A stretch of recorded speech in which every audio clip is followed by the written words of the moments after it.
Hello everyone, and welcome to another episode of the Daily Gwei Refuel, where I recap the latest news in the Ethereum ecosystem. I'm your host, Anthony Sassano, and today's the 20th of December, 2021. Right, everyone, let's get into it. So, new space, new room. I'm all set up in my new office. Well, I shouldn't say all set up. There's still plenty left to do. But as you can see, I have much more space now than I did. This is kind of like more than double, I think, the space of the previous room that I had. It's just amazing having so much room for activities. So, just been really kind of like hard at work over the last 3 to 4 days, kind of just moving in. You know, there's still plenty of stuff left to unbox and everything. Like, I'd never moved before, so I didn't realize just how much work was involved in it. It's been a crazy, I guess, last month, right? Packing everything and then moving in and now kind of like unpacking it all. So you'll see this room evolve over time. There'll be things added, maybe things changed. I just kind of like set some stuff up just to get it out there, get it out of the garage, out of the boxes into the room here. But yeah, I've been quiet obviously over the last few days. I haven't really been in the Discord very much. I've been pretty quiet on Twitter, but I have tried my best to keep up with everything that's happened, and a lot has happened over the last few days. It's pretty crazy. And the price just seems to be kind of like doing nothing really. I mean, I haven't even been checking the price that much, but I saw it the other day. It went to like 4K. Now it's back to like 37.80 or something like that. Haven't really been monitoring it too much, but yeah, I mean, it seems to just kind of be waddling around. I guess it's Christmas time, right? Everyone's kind of like spending time with friends and family. People are just, traveling, doing stuff. There's not really much kind of like action going on in the markets, but there's definitely a lot of action going on the fundamental side of things. So without further ado there, I'm going to jump into the news from the last 3 days. So this will be kind of like Friday, Saturday, and Sunday. So let's go.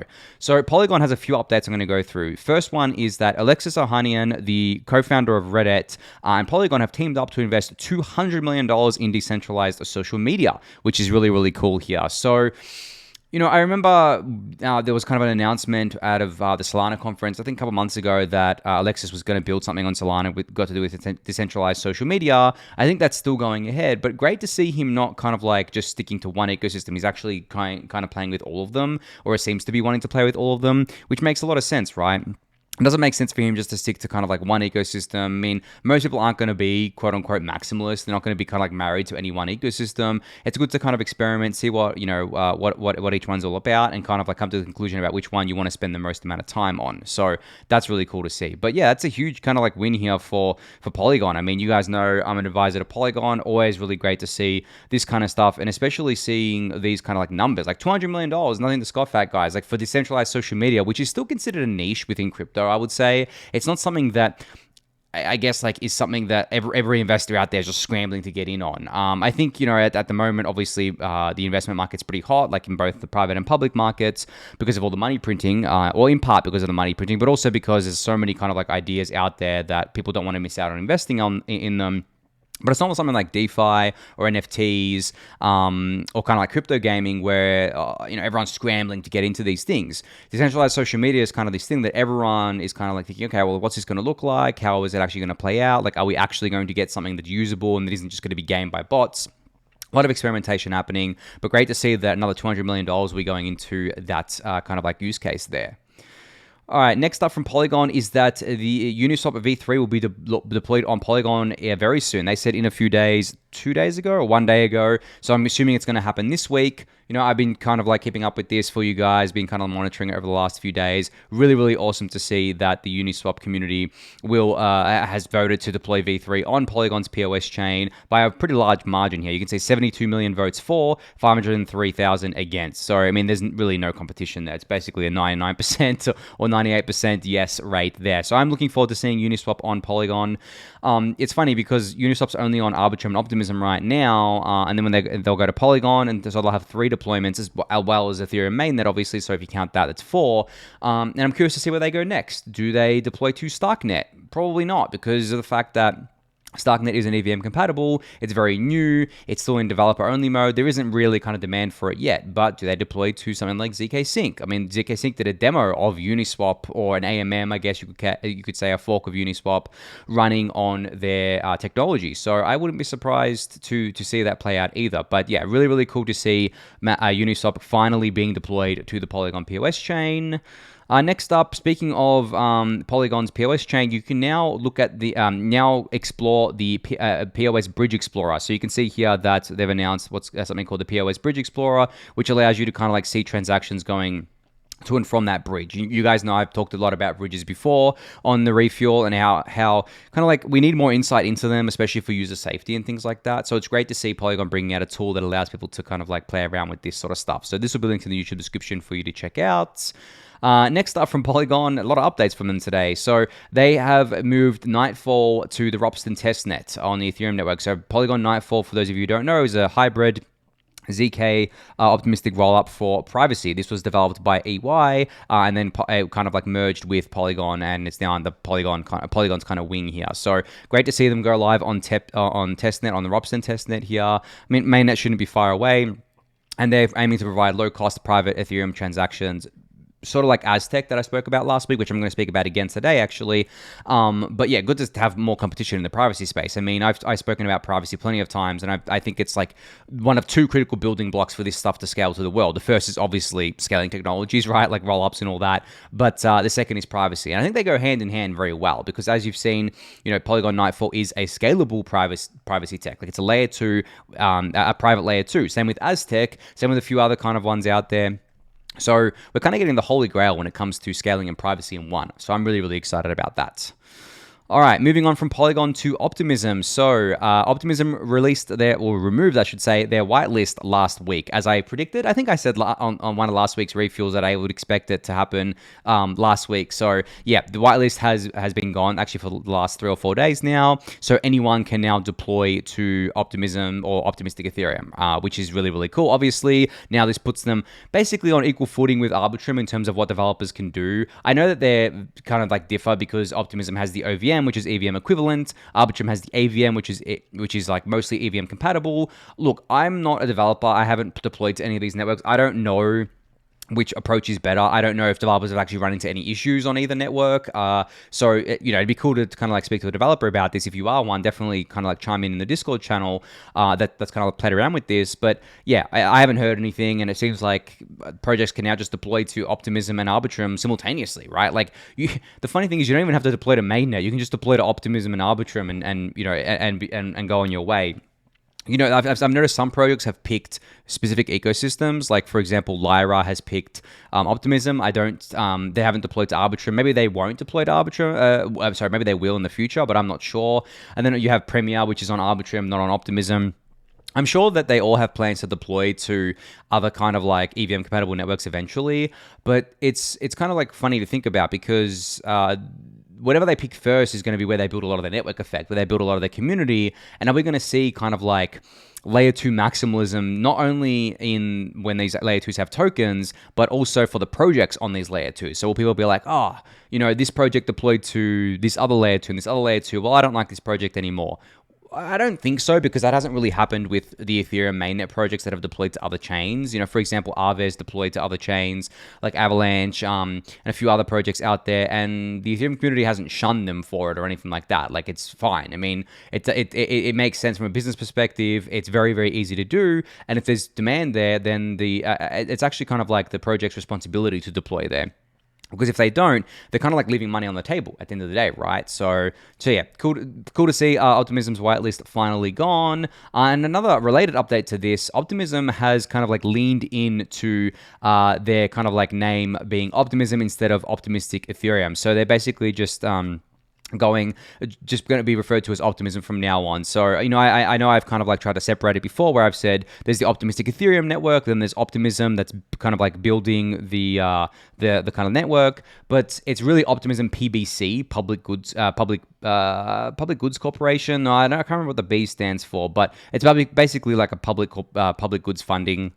How they kind of like donate all of their revenue, profits from their sequencer to public goods. And then it's just Optimism. It just describes kind of like the Optimism ecosystem, which I think makes a lot of sense. And I think previously it was a bit kind of like tongue-tied for people, because even with Arbitrum, right, for example, like Arbitrum is built by Off-Chain Labs, and Arbitrum isn't the name of the network, it's Arbitrum 1, right, because there's going to be Arbitrum Reddit, and then Arbitrum something else, and Arbitrum something else.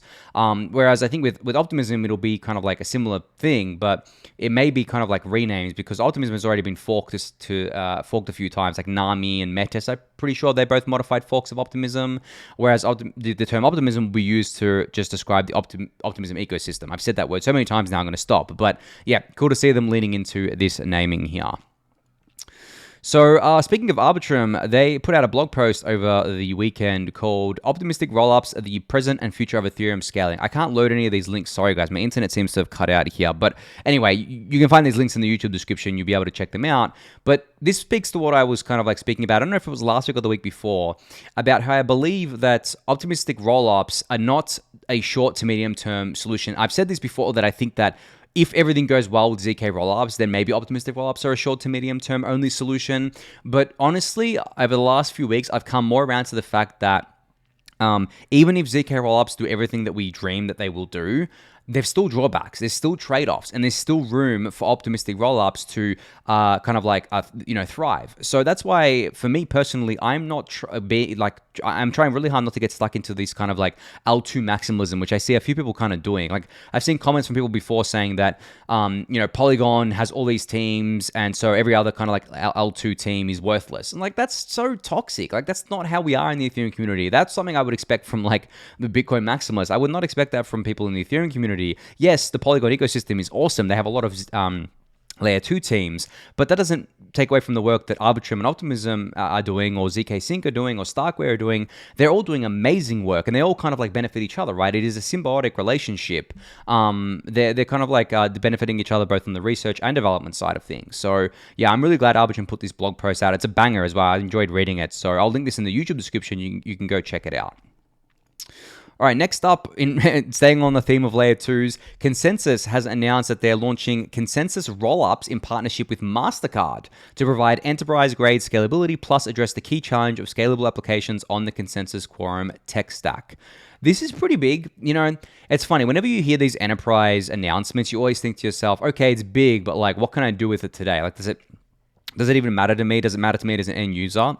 And most of the time, or pretty much all the time, no, it doesn't. Because these things are not for you, right? They're kind of like for the back end of these enterprise systems, and they're going to be closed, they're going to be permissioned, and they're kind of like these intranets or kind of like internal networks that these enterprises use in order to kind of stay on the bleeding edge and kind of like be able to talk to these public networks. Because I think MasterCard, Visa, a few of the other ones out there, they're kind of like blockchain innovation hubs. They're kind of like pushing the message that blockchains are going to replace all of finance, essentially. Like Ethereum has a very high chance of becoming the new kind of like global settlement layer for all financial transactions to settle on.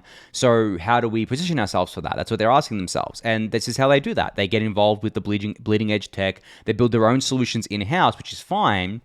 And then they can kind of like open source it later if they want. I mean, Quorum was built in-house by JP Morgan, and then ConsenSys, I guess, kind of like acquired it or kind of like took it under its wing. I was talking before about Polygon Nightfall, which was built in-house by EY, and then Polygon took it under its wing. So there's plenty of these things that have been developed in kind of like the enterprise setting, and then kind of either get open sourced or kind of like the team is basically absorbed. I mean, you look at what happened with Polygon Maiden. Polygon Zero. It was Maiden, sorry. That was the Stark-based rollup that they're doing. The guy that's leading that was actually working at kind of like Facebook and kind of like doing Stark stuff at Facebook. So it's all additive, guys. Like just because you don't kind of like see the enterprise stuff very often, or it's not something that you can tangibly use, it all adds to everything else. Like open source is beautiful like that, because everyone can just kind of like look at everyone else's work, study it. Yes, there's copycats and things like that, but that the spirit of open source is to study it, improve it, kind of like come together as a collective and make great pieces of software. So from that perspective, I'm really glad to see enterprises getting more involved in the roll-up space here. All right, so Aztec Network has announced a $17 million Series A round led by Paradigm. Now, I spoke about Aztec last week, of course, with their launch of their kind of like ZK roll, ZK kind of roll up there, where you could do Aztec Connect, I should say, on their kind of like ZK roll up, where you could do private transactions from layer 2 on layer 1, which was really, really cool. I do have to disclose I participated in this round for Aztec here. I absolutely love what they're building. I mean, privacy, as I said before, is one of the two main pillars that we need to scale to global adoption. So I was more than happy to support them in their kind of mission to do that here. And they've been around for quite a while, Aztec. Like I remember I've I've talked about them for a long time now, and they really are. I think the first ZK rollup in production, the Aztec Connect, is mind-blowing. I mean, being able to do private transactions at layer 2 and have them relayed at layer 1 and still be fully private, so you can get to tap into layer 1 liquidity. That stuff's mind-blowing, guys. Like, I've spoken about this before, about kind of like bridging and arbitrary message relaying and stuff like that, but this takes it to the next level where you're kind of like, okay, let's talk to layer 1, but let's keep it private, right? Let's have a rollup that's designed to do private transactions, but also tap into layer 1 Ethereum. Now, it's not going to just be limited to layer 1 Ethereum, by the way. They're going to be able to connect to all the other L2s as well and do the same thing. So this is crazy, but yeah, this round's pretty cool. $17 million led by Paradigm, of course, with participation from a bunch of other funds like Variant, Nansen, some of the other ones you may have heard of, Scalar Capital here, and then a bunch of angels, including myself, the Bankless guys, Vitalik, Mariano Conti, a few others here as well. But yeah, if you want to kind of like learn more about what Aztec is doing, what this fundraise means, and everything like that, this link to this thread will be in the YouTube description below.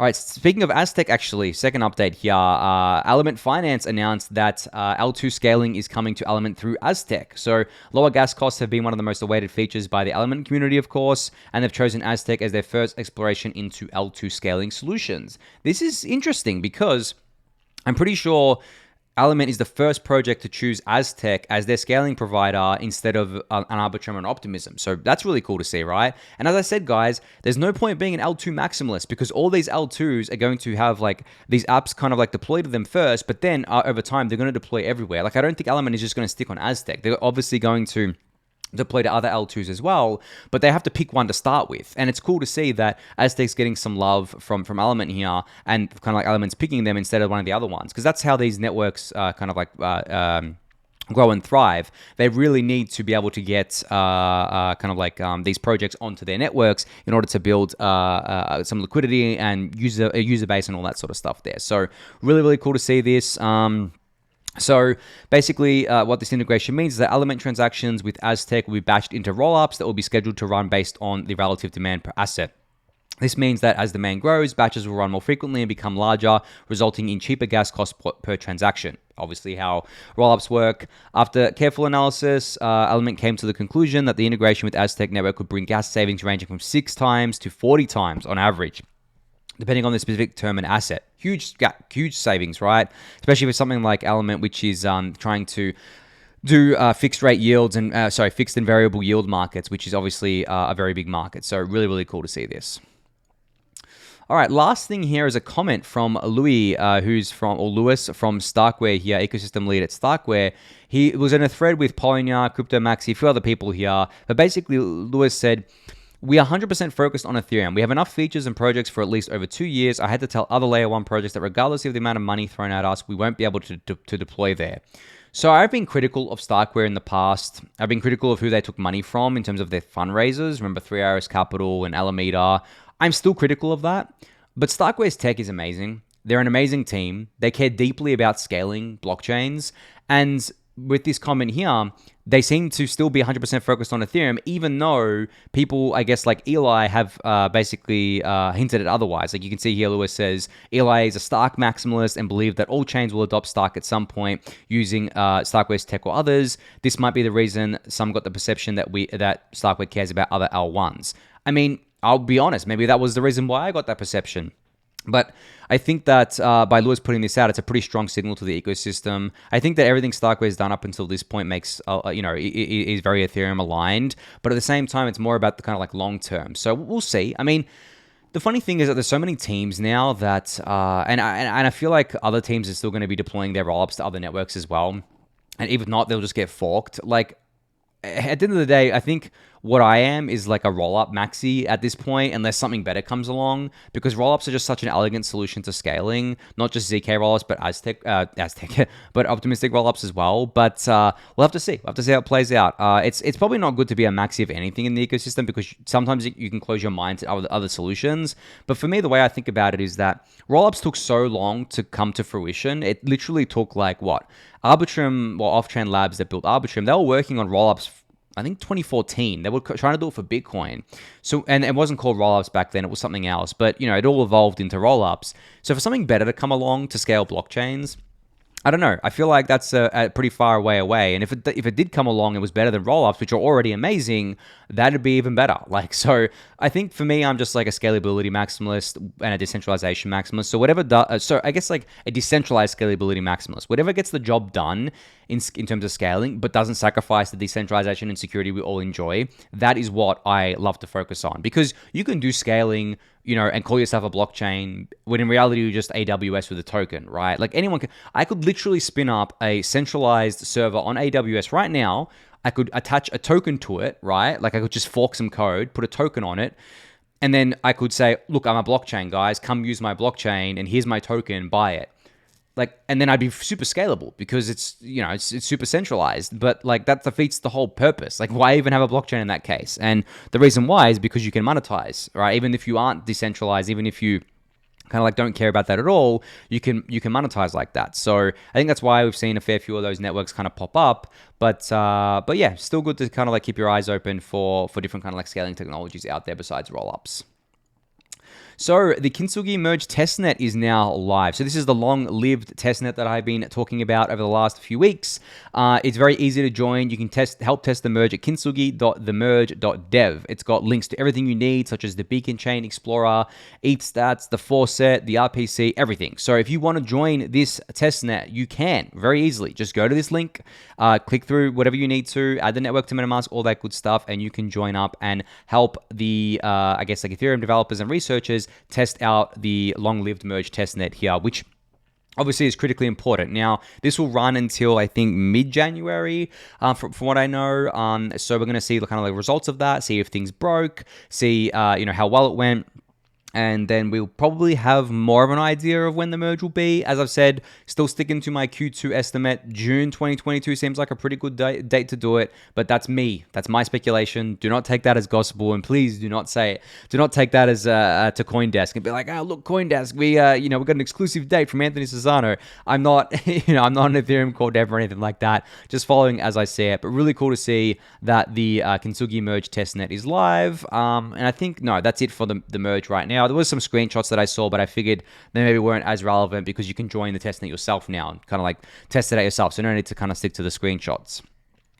Anyway, moving on. So PhononDAO Phonon has officially unveiled itself. I've spoken about them before. It's not like they've been in stealth or anything like that, but they've basically introduced themselves, what they are, how there's going to be a token swap from Grid Plus tokens to Phonon tokens, and their advisors. So this is a perfect opportunity for me to say that I am an advisor to Phonon. I was approached by some of the Grid Plus guys a few months ago, I think, and I said yes straight away because, as I said, my two pillars that I'm focused on the most are privacy and scaling, because I believe they're the most important. So anything got to do with privacy and scaling, well, maybe not anything, but like anything that I think is legit, I'm definitely going to kind of be all in on. So I'm very, very happy to be an advisor to Phonon. They're building awesome tech, guys. Like seriously, secure, like as they describe it here, secure hardware for peer-to-peer off-chain transactions, which gives any crypto, not just Ethereum-based crypto, any crypto, the properties of physical cash transfers, private, fast, and free. I've explained how this has worked before.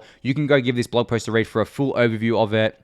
Links to resources, and all the details about the token and how there's going to be a token swap with the Grid token and all that sort of stuff there. So really, really cool to see this. I really like how basically Grid Plus is awesome. Like, obviously, a few of you guys have the Lattice One, the hardware wallet. It's awesome. I use it. It's so great, right? The people who have used it, you'll know what I mean. But they had a token Grid that they launched a long time ago, and it didn't really do anything. It was very heavily owned by a few kind of like big insiders, and it was kind of like worthless, right? It didn't really fit in the picture. But now they've kind of like done this thing where like, okay, well, we have this awesome product called Phonon. We can hook it up into our Lattice One hardware wallets, right? And we have this kind of like token that's not doing anything. So let's just replace it. Let's just issue a new token. Let's convert people over and let's start again. Let's start a fresh DAO. Let's get the community involved. Let's do it from scratch. And I love this approach, to be honest, because you basically have tech debt with old tokens like that, where essentially you're just kind of like, okay, well, this token, especially when it comes to distributions. So I think ConsenSys had a major share in this because Grid Plus was born out of ConsenSys, and if you actually want to create a DAO, you can't have one entity controlling like a huge amount of the token supply. So from that perspective, what it needed to happen was that the grid tokens, I think a few of the big ones, they burned a lot of their grid tokens, and then they got like a lesser share of the Phonon token. But the logic is that the grid token wasn't really going anywhere. So with the Phonon token, yes, you have a lower share than what you had of grid, but Phonon is actually going to go somewhere, right? It's potentially going to go up in value, and it's going to have more success than the grid token. So I'm really, really glad they did that and they checked that out there. But I mean, as an advisor, obviously, I'm compensated in tokens as well, so don't take that as me saying go buy the token or anything like that. I'm just explaining how the process worked there and how I thought it was pretty cool. But yeah, definitely go check out the overview blog post here. It gives you much more details. So Dune Analytics is raising another round apparently at a $1 billion valuation. That's huge for an analytics company, right guys? But we all love Dune Analytics. I love it. I mean, I've been a fan of them for a long time. I should disclose that I'm a seed investor in them, but I've been using them for a long, long time. I mean, I think since they came out, because I used to share a lot of stats on Twitter about the growth of things like DeFi and kind of like other things on Ethereum, and Dune was really the only place tracking it. And I really love how anyone can create their own kind of Dune Analytics dashboards and just kind of like share them out. Like anyone that knows SQL can kind of go and create them, and then kind of like create it for anything on chain. So this is a massive kind of raise here, $1 billion valuation. That's huge. I mean, this is a Series B. They recently did their Series A. It seems that investors are very hungry for blockchain analytics, and why wouldn't they be? I mean, on-chain data is on-chain data is basically the new kind of like the new oil. I mean, it's funny because like people said data was the new oil. I would say that blockchain data is the new oil to the data. I mean, maybe that doesn't make sense, but I think it's more valuable than your regular data. And I know it's all open on the internet for everyone to see, but the only reason you can see a lot of it is because these tools extract it for you. If you wanted to extract the data yourself from the blockchain, you would have to spin up your own full and archival nodes, have to spin up your own infrastructure. You'd have to build all your supporting infrastructure around it in order to sort through the data and kind of like display it nicely like Etherscan does and like Dune Analytics does and all that sort of stuff. And it would cost you a lot of money to do that. That's why we all use these third-party tools. And not just money, but time and effort too. Because if you don't know what you're doing, you have to learn how to do it. So I think that that's why these investors are hungry for these sorts of to invest in these sorts of companies. And it makes sense because going forward, this data is just going to get more and more valuable for everyone, not just for us crypto enthusiasts, but for literally everyone. I mean, especially places like the tax offices. They're very interested in this stuff for better or worse, guys. And as I said, like, privacy is so important because anything you're doing on layer 1 Ethereum now is not private. I mean, yes, you could have an address that you haven't shared with anyone, but if that address ever touches a centralized exchange, it's cursed forever, right? Because you've obviously KYC'd on that exchange, or if someone figures it out somehow by doing mapping of addresses, all it takes is once. Literally, all it takes is once for you to do the wrong send it somewhere you shouldn't have, and you've broken all privacy for that address forever. And it's also retroactive. Everything you've done up until that point, they can now see it if they, and they can now identify it. So I think it's kind of like a double-edged sword here, where the analytics companies are awesome because they give us all the data that we want to look at, but at the same time, they also give the IRS isn't the bad guy, but they also give anyone the data that they want. So, you kind of like lose all the privacy there, but still awesome to see this kind of like raise coming in from Dune Analytics here. But and speaking of data analytics platforms, there's also Nansen that actually announced that they've raised a $75 million Series B, which I believe values the company at $750 million, I believe. I can't click into the announcement because my internet's not on right now. But they raised this. It was led by Excel Ventures with participation from A16Z, Tiger Global Fund, and a bunch of others here, a bunch of angels as well. I don't think they list the angels here. But Nansen is another one. I mean, if I was to pick the top two kind of like data analytics companies right now in Ethereum, there are other ones like kind of like that focus more on Bitcoin, but in Ethereum, it would definitely be Dune and Nansen. And they're kind of like neck and neck here. I mean, Nansen isn't too far behind at a 750 mil valuation. Dune at $1 billion. I mean, what's 250 million among friends, right, guys? Congrats to Nansen on this raise. I mean, this is just a rumor, by the way. I mean, not a rumor with Dune Analytics, but it's more of kind of like not an official thing yet, but I'm sure it's reliable because the blog published it. But this is Nansen's actual raise, so the actual Series B. And, the funny thing is I do wonder with these things if they're going to do a token or not. I actually don't know. Like, even though I'm a seed investor in Dune Analytics, I don't know anything about that. They tend to keep it kind of like under wraps. If there is, and you know, some teams when you invest early will be like, oh well, you know, here's a SAFT, a simple agreement for future tokens, but like that's basically saying, well, if we do a token, your equity will be converted into tokens. It's not saying that they will do a token. So it doesn't even matter if a project you invest in gives you a SAFT, it doesn't mean they're going to do a token. So you never really know until they kind of like one day just email the investors and be like, okay, you know, we're thinking of tokenizing. This is how it's going to go. This is kind of like your share, all that sort of stuff there. So I'm curious to see if Nansen or Dune are going to tokenize. I think Nansen has been teasing it for quite a while. Don't think I've seen Dune do that before, but still, I mean, I don't even know what the token would be. Would it be like an equity token? I don't know, because Dune and Nansen have paying customers. It's kind of weird when you think about it. Will they create a DAO around it? Maybe, not sure. But anyway, we'll see how that plays out. I'm kind of up on time here, so I want to get to the last two updates.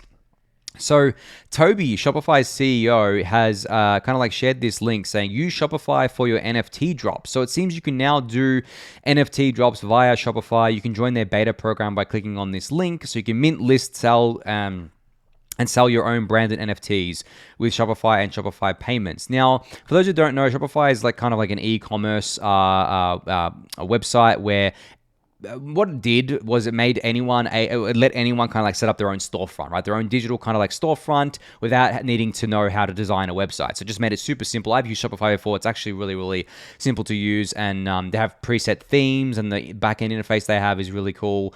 So I think that's what they're trying to do here, where they're basically saying, well, let's do what we did for e-commerce for NFTs. And it probably will work because they have such a large customer base, but at the same and user base, not just customer. Oh, I guess customer base, because you have to pay to use it. But in saying that, there is also, as we've all seen, a lot of kind of, I guess, blowback against NFTs lately, right? A lot. I mean, you know, it's funny. Like I've seen the gamers blow back a lot on it. I actually understand where the gamers are coming from, because for them, NFTs from big AAA companies represent just another cash grab. Because how many of us have played games, you know, over the last few years and seen them just become more and more of a cash grab with loot boxes, with kind of like day passes, or kind of like, I don't know, annual passes or something, with day one DLC, right, which should have just been included in the base game. So I don't actually blame gamers for being angry that it feels like these AAA games are just game companies are just hopping on a bandwagon when it comes to NFTs, which they probably are, to be honest. But at the same time, I think what needs to happen is that there needs to be kind of a balance here, where these AAA game companies should do NFTs, but they shouldn't do it in a way that it feels extractive to people. They should do it in a way that it actually gives the power to the players and basically says to them, hey, we're going to do NFTs, but instead of you having to buy it, you can earn them in game and you can trade them amongst yourself, or something like that, right? Rather than kind of like trying to suck more money out of people, which that's what the video game industry has been doing for quite a while, because it works. You can literally, I mean, how many times has the same game just been kind of like rehashed and rebrought out every year with a different kind of like year attached to it? I know a lot of the sports games really just feel like clones of their previous years, but you just kind of slap another year on it, and because it's kind of like a quote-unquote staple for console gamers, and it might even come bundled with the consoles, they just sell out, and there's just all this money that gets made. So yeah, I understand the blowback from gamers against NFTs, but still cool to see Shopify doing an NFT market. I mean, that's just competitive with Coinbase, I would say, and even OpenSea, I guess. All right, last up here, Ethereum.org has launched a new page about Ethereum's energy consumption, basically explaining how Ethereum is going to reduce its energy consumption by 99%. Now, as we all know, it's going to do this because of the merge, right? Going from proof of work to proof of stake. Now, I don't need to explain it to you guys, but you can link this page to anyone that may be asking you, Ethereum uses so much energy. Is there any kind of plan to fix this? Link on the page. It'll explain it all to them. You won't have to go through the merge with them or anything like that. They can basically learn it directly from Ethereum.org, which I think is really, really cool. But on that note, I think that's going to be it for today. So thank you everyone for listening and watching. Be sure to subscribe to the channel if you haven't yet. Give the video a thumbs up, subscribe to the newsletter, join the Discord channel, and I'll catch you all tomorrow. Thanks everyone.